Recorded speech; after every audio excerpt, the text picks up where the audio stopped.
Welcome to the Deep Dive. Today, we're diving into some really tough territory in the Old Testament. We're looking at those passages where God appears to command, well, extreme violence, total destruction, even against groups like the Canaanites and the Amalekites. And let's be honest, these are parts of the text that can feel deeply unsettling for many people. Absolutely. They're challenging passages, no doubt about it. So we've gathered a range of sources looking at this from different angles. We've got biblical interpretation, historical context, some critical views, theological arguments, quite a mix. A real cross-section of perspectives, yeah. And our mission today really is to guide you through what these sources say. We want to unpack these difficult texts, look at the various explanations people offer, see how these passages have been understood, and sometimes, frankly, misused throughout history. And figure out what the sources suggest about how we grapple with this challenge today. Exactly. And as always here on the Deep Dive, we need to be really clear. We're reporting on the content of these sources. We'll present the different viewpoints, the arguments we found, especially on some pretty politically charged topics that come up. But we're not endorsing any particular side ourselves. Right. Our job is just to help you understand what's in the material. Okay, so let's dive in. Let's unpack exactly what these commands are according to the sources. What do the texts actually describe? Well, the sources really highlight some very stark commands given to the Israelites, as they were approaching the Promised Land. Like in Deuteronomy. Exactly. Deuteronomy 7, Deuteronomy 20, they describe God telling the Israelites to utterly destroy the Canaanites, make no treaty, show no mercy. Mercy. That's what it says. And not leave alive anything that breathes. That includes men, women, children, even the animals. Wow, that's incredibly harsh language. What reason is given right there in the text for something so extreme? The stated reason, primarily, is to prevent the Canaanites and their religious practices, their gods, from leading Israel astray, into idolatry and other practices the text calls detestable. So it's framed as a kind of spiritual protection measure. Yes, basically, to Yeah. preserve the spiritual purity of Israel and the covenant relationship. And there's another big example, right? The Amalekites. Yes, that's a key one, too. In 1 Samuel 15, God, speaking through Samuel the prophet, tells King Saul to attack the Amalekites and, again, utterly destroy everything. Same language. Men, women, infants. Yes, men, women, infants, sucklings, oxen, sheep, camels, asses. The works. And this command, the sources know, comes after apparently centuries of Amalekite hostility towards Israel. Right, going back to the Exodus story. All the way back. Their attack on the stragglers mentioned in Exodus 17 and their cruelty noted in Deuteronomy 25. It's presented as a long history. Okay, so this is where it gets really interesting and really difficult. The sources point out that critics, skeptics, they jump on these stories. What's the accusation? Well, they look at these passages and they label them divine commands for genocide or ethnic cleansing. That's the charge. And they use this to critique the Bible itself. Absolutely. And by extension, sometimes Christianity and Judaism, blaming them for promoting intolerance, colonialism, violence throughout history. The core questions they raise are pretty blunt. Did God really order genocide? Is the God of the Old Testament they use terms like moral monster or bloodthirsty ethnic cleanser. Those are incredibly serious charges. So how did the sources start to respond? How do they unpack the biblical context itself? The first thing the sources stress is that these commands aren't presented, just out of the blue, randomly. They're shown within a specific historical setting, a covenantal relationship, and what the sources often term a judicial context. Judicial, meaning like a legal judgment. Kind of. It's framed not as capricious cruelty, but as part of a longer story involving divine patience and eventually moral accountability. I think I remember one source mentioning Genesis 15. Something about the Amorite sin not being complete yet. Exactly. Genesis 15.16. It says, the iniquity of the Amorites who were part of the Canaanite groups was not yet complete. This suggests God was, waiting, possibly for centuries, before this judgment occurred. It implies a measured process, not impulsive anger. Okay. And this ties into how the sources describe God's nature. Yes, very much so. They connect it to God's holiness and justice. He's presented as the ultimate moral lawgiver. They cite passages like Psalm 19, Deuteronomy 32. So from this viewpoint, these directives weren't arbitrary. They were aimed at stopping deeply ingrained harmful practices. Like what specifically? Widespread idolatry, rampant injustice, and particularly grievous things like child sacrifice. Deuteronomy 12 mentions that explicitly. The biblical text treats these as incredibly severe violations. So the argument is it's less about simple conquest and more about judging specific abhorrent behaviors. That's the core argument presented in these sources, yes. God is shown as creator and king over all nations, not just Israel, with the authority to judge wickedness wherever it's found. Israel, in this unique historical moment, is described as being used as an instrument for that judgment.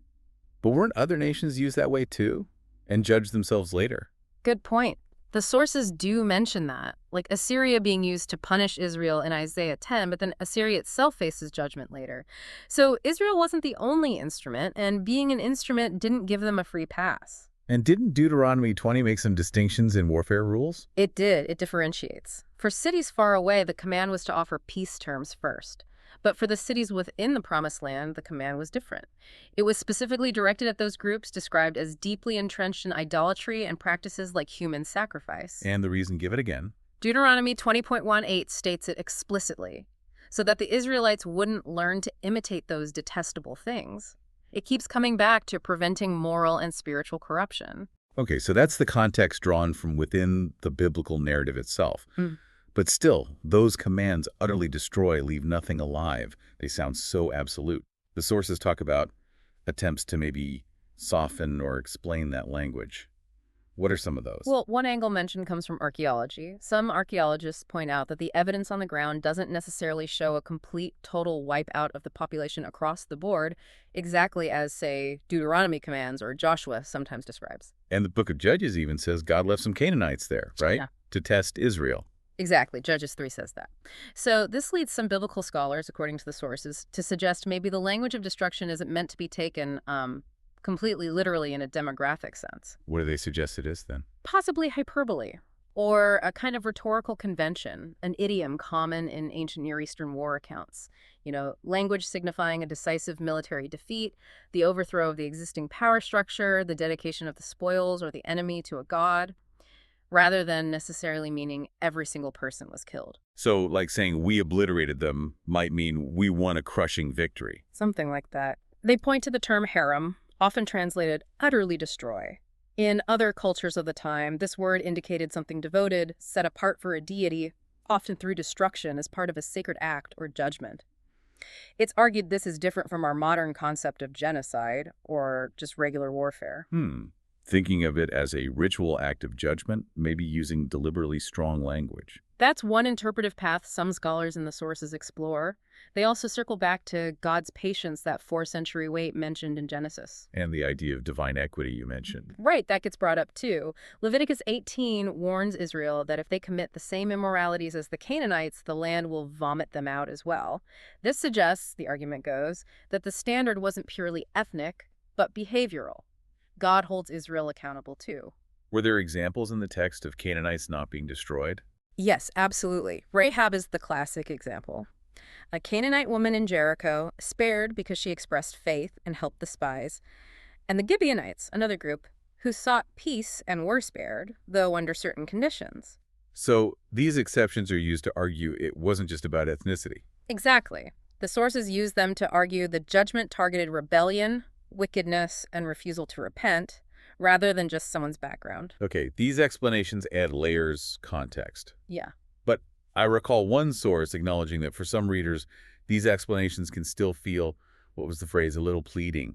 They don't completely erase the shock of the command itself. That's a very fair point that the sources themselves raise. These explanations help, but they don't make the problem disappear entirely for many people. And that pushes us into the deeper theological questions. Right. The big one. How can a good God command such things? What theological frameworks do the sources offer to try and make sense of this? Okay, so the sources lay out several key theological ideas. One really foundational perspective starts with God's sovereignty. As the creator, ruler, owner of everything, Genesis 1, Psalm 24, Acts 17 are cited. Meaning God has absolute rights. From this theological viewpoint, yes, he has absolute rights over all creation, including life and death. The argument follows that God is free to do as he pleases, and we, as created beings, aren't really in a position to put God in the dock, so to speak, and judge his actions by our limited human standards. So His actions define justice rather than being measured by it. That's the essence of it, citing passages like Deuteronomy 32.4, his work is perfect for all his ways are justice, and Romans 9.14, is there injustice on God's part? By no means. Within this framework, humble questioning is about seeking to understand God's justice, not challenging its existence. Wow, okay. That's a fundamental shift in perspective. It's not if it's just, but how it's just from God's perspective. Precisely. It starts from a very high view of divine sovereignty. Another major point the sources bring up concerns human sinfulness. That we all deserve judgment. Basically, yes. The biblical view presented is that all humans have sinned and fallen short, as Romans 3 says, and the wages of sin is death, Romans 6. Therefore, no one actually deserves God's mercy. It's always a gift. So God isn't obligated to show mercy to everyone. According to this theology, no, he is free to give it, but not required to. And sometimes an act of judgment on one group can simultaneously be an act of mercy or deliverance for another. Think of Noah and the flood, or Israel's exodus from Egypt during the plagues. And the Canaanites, in this view, were specifically receiving deserved judgment. Yes, the sources strongly emphasize their deep-seated wickedness and iniquity, pointing back to Genesis 15, Leviticus 18, Deuteronomy 9. It stressed that Israel got the land because of the Canaanites' wickedness, explicitly not because Israel was so righteous themselves. Now, the sources also drew a line between this and modern ethnic cleansing. How do they make that distinction again? They argue the judgment was based on persistent, ingrained rebellion and specific wicked practices, not ethnicity itself. They point again to exceptions like Rahab, showing that repentance or turning towards God made a difference regardless of ethnic background. It's framed as a unique, targeted judgment on a specific culture at a specific time. And that connects to the point about ancient Israel being a theocracy. Yes, this is presented as crucial context. Ancient Israel wasn't like modern nations. Religious law and civil law were intertwined. God was their king directly. So maintaining the purity of the covenant community and the promised land was seen as a national security issue, spiritually speaking. Because allowing Canaanite practices to remain would corrupt the whole nation. That was the explicit danger warned about in Deuteronomy 7 and 12. If they didn't remove that influence, it would inevitably lead them astray. And this unique theocratic setup, the sources argue, is fundamentally different from the situation of believers today. How so, comparing it to Christians now? Well, Christians are described in the New Testament, like in 1 Peter, as sojourners and exiles. They don't have a specific holy land to conquer or defend for God in this age. There's no earthly theocracy, no divinely sanctioned king ruling directly, and crucially, no new special revelation commanding believers to carry out physical warfare as divine judgment. So that framework is used to say those Old Testament commands were specific to that time and place and aren't transferable. Exactly. They are seen as belonging to that unique period of Israel's history under the Old Covenant and are not considered applicable or permissible for God's people in the New Covenant era.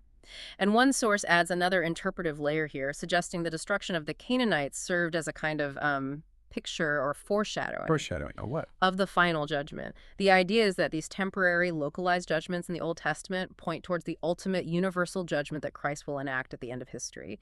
You know, when he returns to judge the living and the dead, as Acts 10 says, and banish his enemies, like 2 Thessalonians describes. And didn't you say something about believers being involved in that? Yeah, that's a striking point from 1 Corinthians 6, that believers will actually participate with Christ in judging the world, and even angels. It puts the Old Testament events in a much larger cosmic perspective. Wow.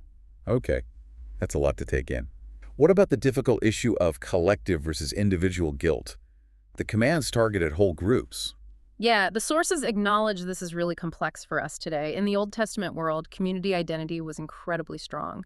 The actions of the group or its leaders often brought consequences on the whole community. This reflects a reality, perhaps, about how evil becomes embedded in cultures and systems. But it doesn't wipe out individual choice. No, they stress it doesn't negate individual responsibility. And Rahab is the prime example, again, someone within the judged group who made an individual choice based on faith and was spared. Okay, this brings us to maybe the hardest part for modern readers. The explicit inclusion of non-combatants, women, and especially children, infants, in these commands. How do the sources even approach that? This is acknowledged as profoundly difficult. The sources present arguments drawn from certain theological traditions trying to address it. They don't claim easy answers.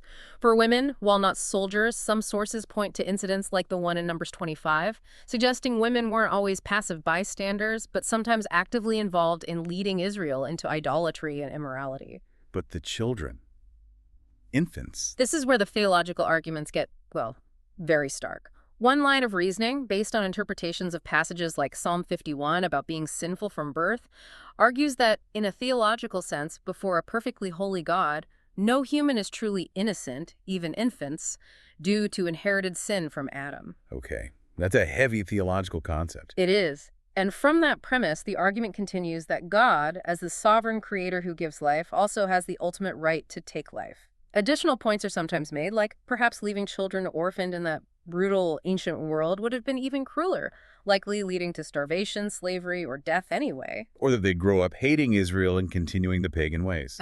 Right. Or even, some suggest, that if infants died before reaching an age of personal moral accountability for their actions, they would, in God's mercy, go to heaven, arguably a far better fate than growing up in that specific Canaanite culture.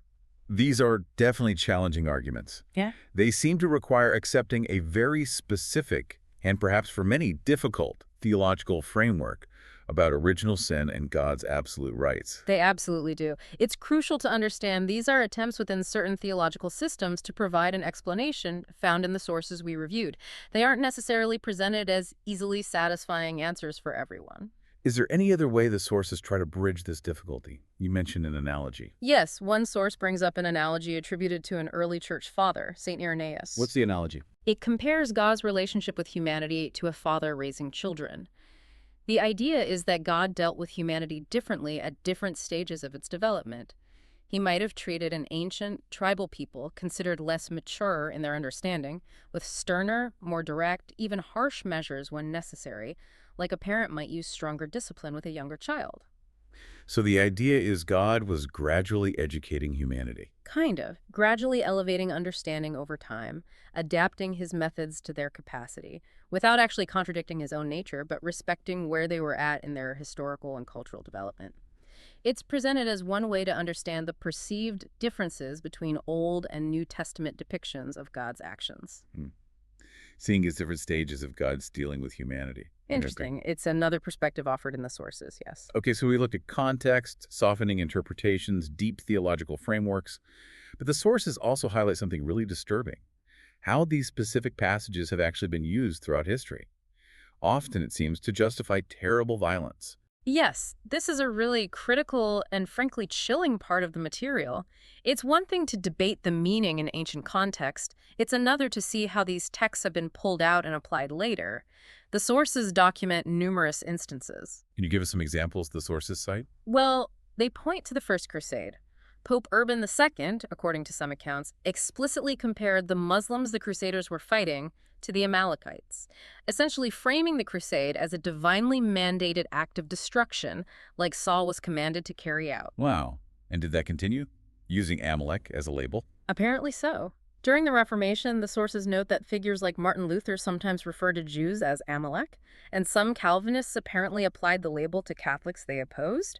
It became a potent way to dehumanize and condemn one's enemies by linking them biblically to a group marked for annihilation. And this carried over into the colonization of the Americas. Yes, the sources state that some white settlers explicitly drew parallels between Native American tribes and the Canaanites or Amalekites.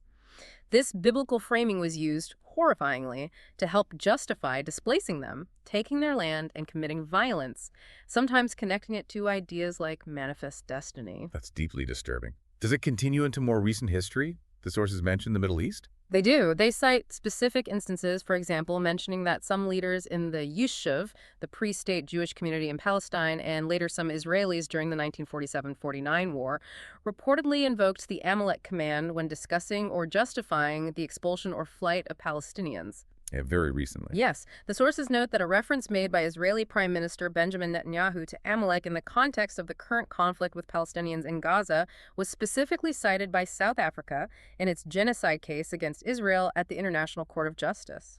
And there was another modern example the sources highlighted. Yeah. Equally chilling. Yes, the Rwandan genocide. The sources mention that Hutu perpetrators sometimes referred to the Tutsis they were slaughtering as Amalek. Again, using that biblical reference as a tool of dehumanization to justify mass violence. Okay, it feels really important to pause here and underscore again for everyone listening. We are reporting that the sources say these passages were used or referenced in these specific, often horrific historical and modern contexts. Absolutely. We are not in any way validating these uses or interpretations, nor are we taking sides in any of the complex political conflicts mentioned.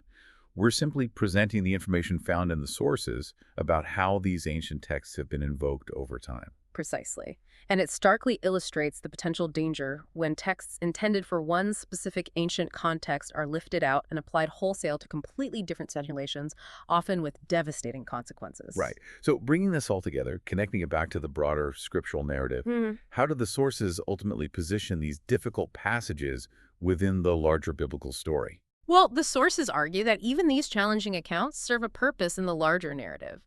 They underscore the absolute seriousness of sin in God's eyes and the profound need for judgment or atonement.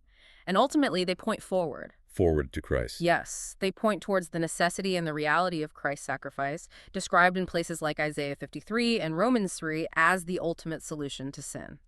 The very same divine holiness and justice that demanded judgment in these Old Testament accounts are seen from this Christian theological perspective as being fully satisfied and addressed through Christ's death on the cross.